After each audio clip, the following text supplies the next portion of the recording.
If you want to know the secrets of the universe, think in terms of energy, frequency and vibration. Nikola Tesla. I am a big fan of Tesla with an appreciation that has grown over the years as I learned more about him. If he believed in something, you probably should listen to his explanation. With this said, I already knew firsthand about the power of sound, music and frequencies like many of us innately and experientially do. I spent 3 decades in the musical instrument industry from retail stores to manufacturing and everything in between. Starting out in the 70s, I was a young entrepreneur musician that loved rock and roll and the driving force behind it. The technical aspect of sound frequencies were on my radar for performance aspects and an indicator of sound quality. I did not give much thought to the power of frequencies other than distortion from overdriving the headroom of an amplifier or the notes played in various octaves on instruments. Regarding acoustic instruments, the quality of tone was again the main factor based on purity of sound. The benchmark of a quality piece of audio equipment, whether electronic or acoustical, is based on factors generally tied to nature of the sound, tone and frequency range. We did of course sell signal processors that altered the natural qualities of tone to produce a variety of special effects from pitch control to distortion. My experience, like most, is that music is part of life and extremely powerful on our emotions. The science behind this phenomenon is not often quantified, yet we all seem to know that certain songs will literally change our state of mind and emotions almost instantly. Why is this, and why does music trigger life experiences we had when we originally heard that song? How could a variety of pitches seemingly control our minds so magically? We know it happens but don't often consider why it happens. Think of how many times your favorite song got you in a great mood and your emotions were in the clouds. We sold stadium-level power amps, public address systems and instrument amplifiers. Some of the amps were so powerful that conducting demos could often be dangerous. I am surprised that I still have my hearing after ear-bleeding levels of volume attacks on my senses. I might be reaching to plug in a Marshall amp with my ear an inch from the speaker when some idiot would flip the power switch on and hit a power cord at full volume. Sound vibrations can hurt you badly. Everyone is aware that extreme decibel levels at close range can cause pain and ear damage. BTW, the Marshall amps we sold in the late 80s did indeed go to 11 and even went to 20 a few years later. Spinal Tap said their amps go to 11, there's one more in it. Somehow, I don't think this is what Tesla was referring to as secrets of the universe. Volume at head shearing levels by a punk rocker probably was not what Nikola had in mind. It does, however, show the power of audio frequencies and high decibel levels on physiology. How does terrible, distorted, super loud guitar playing affect a person? It will turn a calm person into an agitated, angry and upset individual that might fight or run, or in my experience, kick an annoying idiot out of the store. We used to sell bass speaker cabinets with what was called folded horn designed enclosures. The speakers inside the cabinet faced rearward so the sound could reflect off the back panel. They held 15 and 18 inches. Speakers and the power amps were up to 600 watts for these bass stack setups. One manufacturer, Randall Amps, told us at the time in the late 70s to warn customers not to sit or stand directly in front of these cabinets. It was a short time later that a buyer of one of these cabinets contacted us to say he spent a night in the ER after his gig due to what he thought was kidney failure. He realized that he stood in front of the cabinet all night and literally was beat up by the sound pressure to the point of damaged kidneys.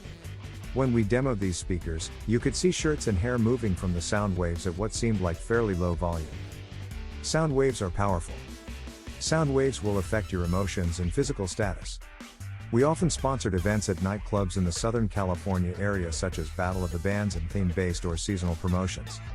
It was a different scene with club promoters that freelanced their services to clubs promising to handle all promotional needs and logistics for a cut of the action. These guys and gals were fixtures at the top clubs from late afternoon until closing pretty much every night of the week. They would contact sponsors like myself to participate at times in judging contests, presentations, etc. So I would have a chance to talk with some of these promoters during downtimes throughout the evening. Being a competitive and territorial type business, they developed some pretty interesting skills that I learned about from a few that confided in me. Without getting into a lot of dirt about the business and some of the famous artists, the point for this subject is how they would go so far as to tune the bass frequencies on the sound system to evoke, let's say, an emotional experience for the ladies. The piped-in music or DJ tunes were designed to trigger certain bass frequencies that would excite the female clientele by design. So, most of us don't need Tesla to let us in on what I have covered so far.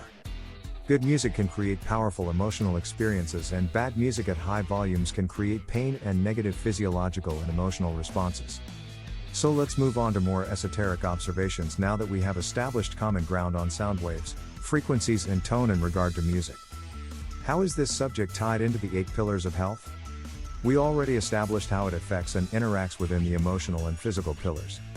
We will now explore how music can interact with other health pillars that could prove to be one of the most overarching pillar subjects we may ever discuss. Spiritual, emotional, social, physical, intellectual, environmental, and financial are the ones I can think of at the moment, with only nutritional being left out. Who knows, could soothing music indirectly boost absorption of nutrients? Singing hymns together at church or in a choir can produce mystical results at times. There have been reports of miracles occurring many times from witnesses of gatherings curing the crippled, terminally ill, etc. I listened to a recording of a small a cappella choir practice that was believed to include the voices of angels. The recording was authenticated as original and unaltered, and the choir members confirmed they had no instruments. I heard what others apparently heard, and it was the sound of perfect angelic voices overriding the small choir to sound like a 100-person choir was performing. The choir was comprised of only about 7 members from what I recall reading, but sounded like 100-fold. I managed to find a copy of it on the net and have provided a copy here. Listen to this 5-minute recording. It was not a highly produced recording, but just someone recording their rehearsal with an inexpensive device that had no special capabilities or effects. When 2 or 3 are gathered together in my name, I am there in the midst of them. We find it in Matthew 18:20. Singing and praise music in general is said to please God in the Bible. It appears that he is also a music fan that presumably likes harmonious and pleasing music too. What better way to create a connection with our Maker that is fun, uplifting, and healthy with social benefits? Oh yeah, that leads us to the social health pillar. It's also part of religious gatherings, and the social aspect can be uplifting and cathartic for many that wish to be around like-minded individuals. It's a safe, positive, and harmonious environment that has been proven to boost immunity, health, and mental clarity and calmness. Singing simple hymns with others can be magical. I have felt this at times when the music has been pure and people actually get slain in the spirit. You guessed it, this now leads to the intellectual pillar. You may think of religion or worship as a faith-based action and not considered an intellectual exercise at the outset. Bible study consists of just what it says and the interpretation for guidance in your faith. I find a good Bible scholar fascinating because they are usually highly educated and can really break down the meaning of what can be challenging at times for the neophyte lay person. I am a Christian believer after keeping my distance for years, but got hooked due to great Bible scholars' teachings. You can easily believe the Bible is just a series of parables that aren't actually real but meant only to inspire without a Bible scholar's analysis. I thought the Bible was symbolic for most of my life until I realized the teachings were real and the predictions are dead on without exception. It takes study, faith, and an alert mind to decipher the Bible, and this means it takes intellectual health and in turn develops intellectual strength. No Bible study or church service or gathering is conducted without some type of praise music. There is something that primes and connects the spirit and opens the mind's intellect. A study back in the 80s came out that children who learned a musical instrument developed higher intellect or IQ. Boy, did our industry jump on this study, and it became the mantra for music companies worldwide afterwards. Do you want your child to become smarter with proven scientific research to back this claim? Buy him or her a musical instrument and lessons and create a budding Einstein. We literally sold hundreds of synthesizers that were promoted as keyboards that kids will love while getting smarter.